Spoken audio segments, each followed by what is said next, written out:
breakfast yang oh ole tuna chuanin pataya kan thleng phei to a chuanin kan pataya kan kalna hmun then khatte le kan hokong te ka don tilang don ni tun chuma chuan salad lampang nia dessert ne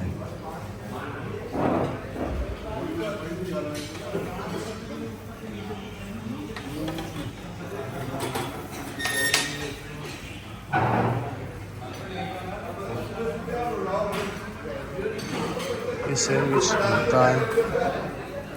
siam le thia ta hian tilama hian puri sabji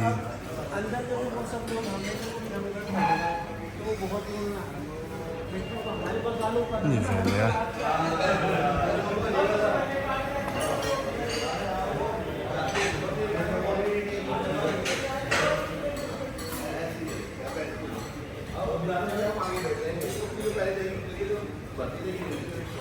Tuna kan lo dawt thana Coral Island kan Fang zo a beach a hun kan engemaw chen kan hman nuwa kan det le to dawn ani speedboat in min hruai phei dawn a lunch te kan enga Aizawl room a kan let le to dawn ani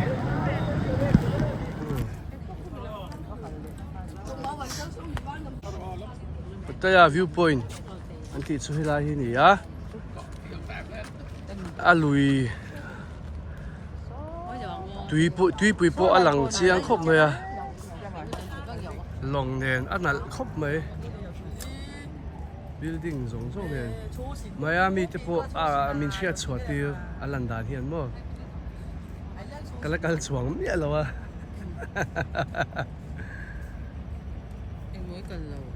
Miami min thria chhuati rom dan hian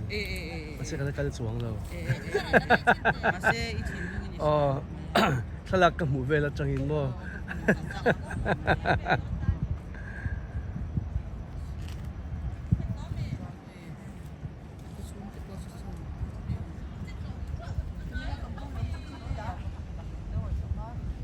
helai building is sang khop maya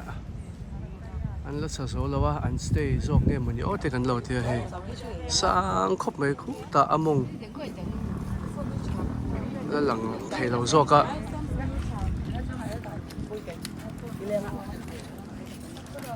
so dai de bosu fan thia wang ve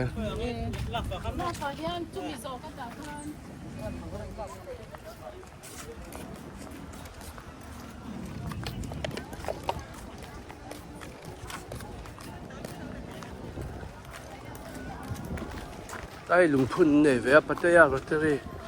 International Beach City Thursday 23rd February sáng hi paruk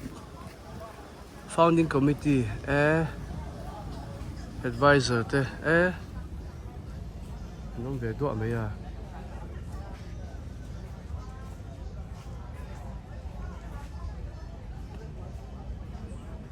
ipoi mo te ani ngai don hi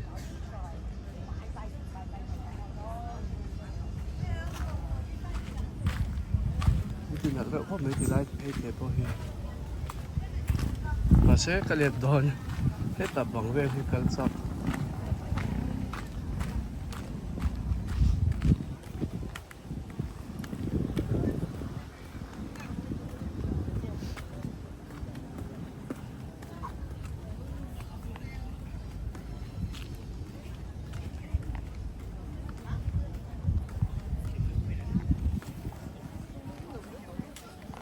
sao cái lật sao thấp thì đây à hiện sẽ số nào có bắt hết xin thoát các bạn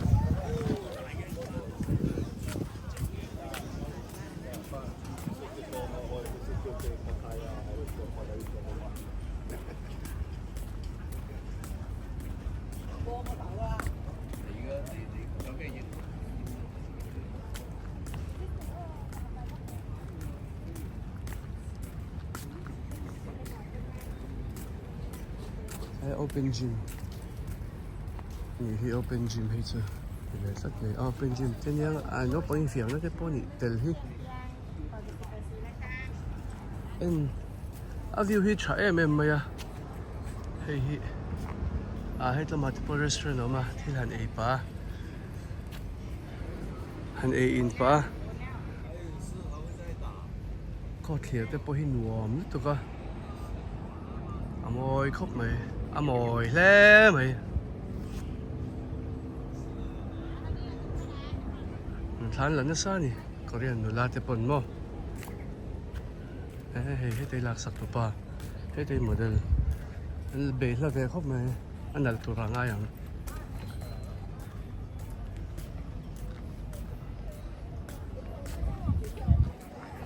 Akal tụ nuhi pita ra nè. Sợi ta càng khanin, etilaya scooty two wheeler. Taxi khal tu hi pita đó mấy nè, cái bể xe đó mấy two wheeler taxi cái là anh hi mình có mua. Anh ấy anh cho khan anh cal về thôi. In murem chang chang ang khan in tir Chhuak ang cal Chhuak big lawa anh cho khan in lo in chhuak về thôi. Anh tay mà hi cái ti em hết tiếng ang dual te hi anina. Ti mấy ang kan nu te rol kan pi te rol anh đi don tuang scooty khal pe hi ka fak khop mai. Na an thok na sa an ram hi an nuwa ma. Ram re thei em ram ho sa tak chun ni lawa. Mà se re thei tak pon ni chuang in ka hre lawa. Chu ti rol chuan na in thok na sa em an thok. Anh ấy thọ sẽ hi anh này lâu tlang à, chú anh phát công na, anh ấy à, tôi sẵn ngã em bốc tin anh ram bị bụi anh phê lút tục hi, sấy lệ chỉ năng, anh phê lút tục hi tôi sẵn ngã phá na bạc ni bốc in cái gì à, chú anh in chun lama kan hun te, kan man zo to in zan, kan man zo to hu in, zan lama zan dar som lệ chân về à, miron pick up à airport à, Bangkok airport à, Suvarna Bhumi airport anh ấy Bangkok airport hi. Mình ron shuaya mình ron pick up a Dakar ni don kan tlan nuwa dam takin tlong takin airport kan thlenga an airport te hi liana anwam ya changkang boxi a fai boxi a fai na te hi a an o om ka ti a fai na te kan enton ve thei na lai ni ya an ram ang hi chu kan nei thei don lawa kan ram nei lungi nei ain ang lawa azir lawa ma se an fai na te hi chu kan enton ve thei kan la lut ve thei chiang hian ka hria chu wang chuan an fai na te kong an nei chat te po hi kan enton thein ka hria kong cha hi i kan nei thei kan tum chuan sarkar cha kan nei a chuwang chuan in kong cha hi chu kan nei angai ni airport sushi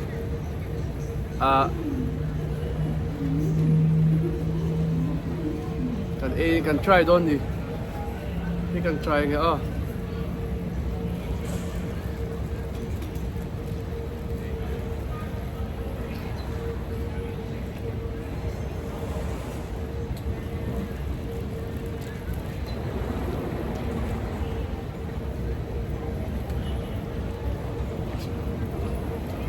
đi về con mày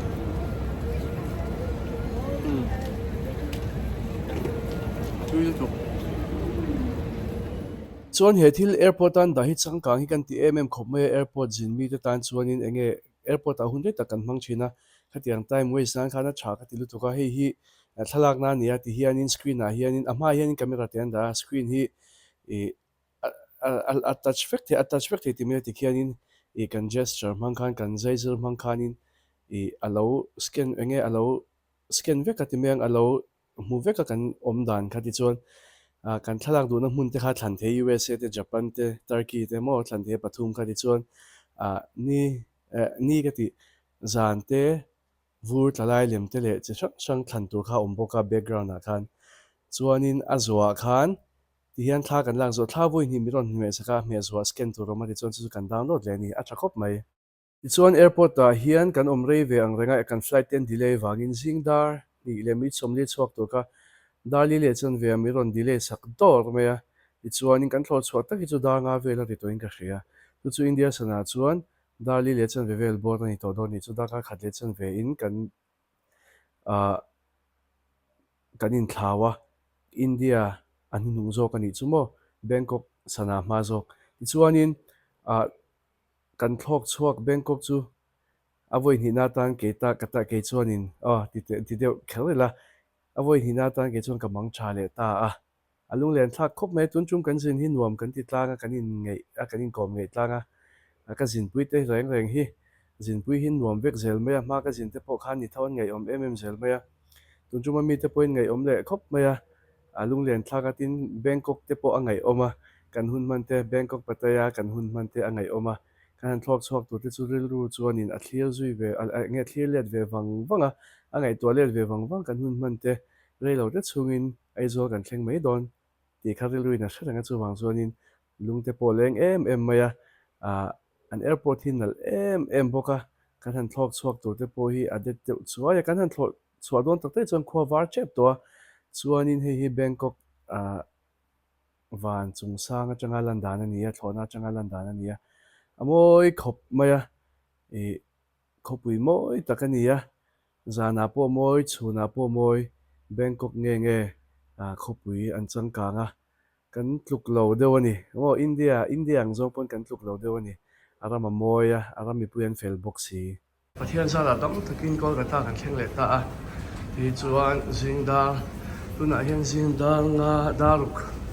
ari to kan chum tak chu danga le chen vel bor ani a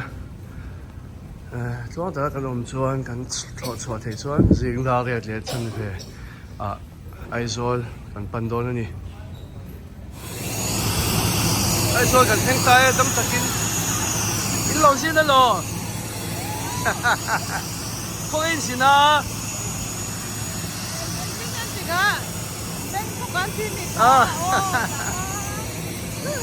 ano ames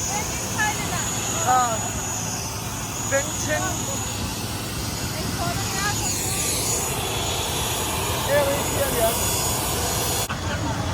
Darin Thailand ang tragin kahit sa tragin Thailand à, cái này em Thailand à. kahit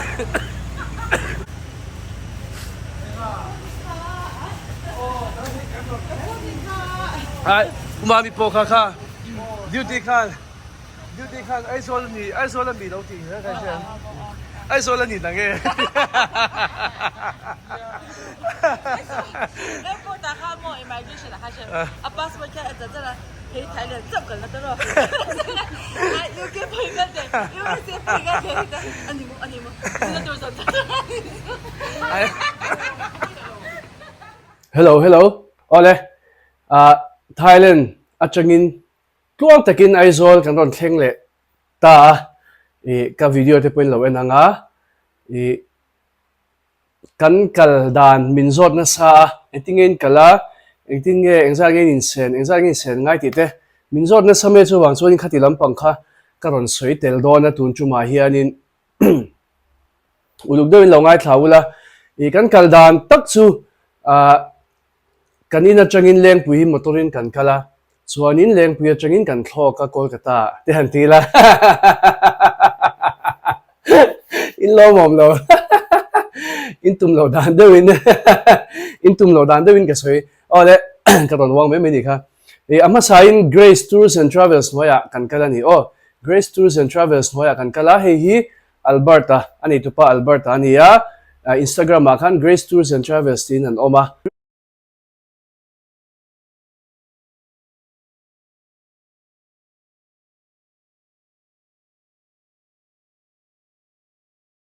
lo follow veula zin le hunate zindo na te le private zindu tante mimal schung kwanga in zindu te ni pon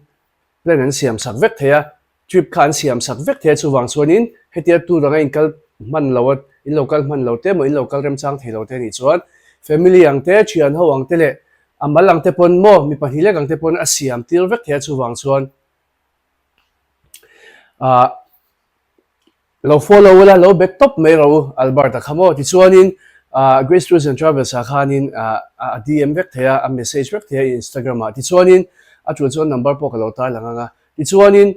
kan kal dan hi tunchu ma hianin cheng sing sawi sangruk zanga kan choya kal te hianin ti han tila ke chu tour guide tanga ka kala wangin a thlonin min kaltira tunchu ma chuan kalom khop mai min lo du saka tour guide angin min manga a guide tlak chu kan ni chuang lawa ma se amalama kan local to na te experience kan lo nei to te wang khanin le an manin hnuai kan local ve wang khan min du saka a thlonin min kaltira tun chu ma chuanin ke ma big chu mo chuanin a kal dang zong kha chuanin cheng sing sawi sang ru zanga an choya thochana kan kala inrin ni ya kan lo hole ya thochan thole thojan thole ni lai thojan zir top inrin ni ani ta ma se khi tilai kan han cham tak chu thọ le ni zinga kan thlenga ti chuanin ni lai tho chan zir top zan ania chuan inrin ni zinga kan ron thlok hoa ni le zan ngang vele ni chu kan han cham mo thungana e kan cham chungin activity kan tin hem man khopa skywalk kan tlom ha sabera chu mi zo sea life kan kala chuan Madam Tussauds kha i celeb lim wax figure kha tiang ho kha kan tlom man ani khatna chuan atu ka safari world kan kala chu chu an zoo ang kha ni ta marine park le safari world ani marine park kan kal ma sa chuan marine park kha chu show an nei na mun an zoo tho ni ma se show chi sang sang an nei orangutan ti te monkey show ti ta chu chuan elephant show ti te chuan spy war show mu nom lut to ka hi video hi ron upload ka tuma copyright claim vain kala ti fel hei theilawa ron upload thoi ka tuma nga ti chuan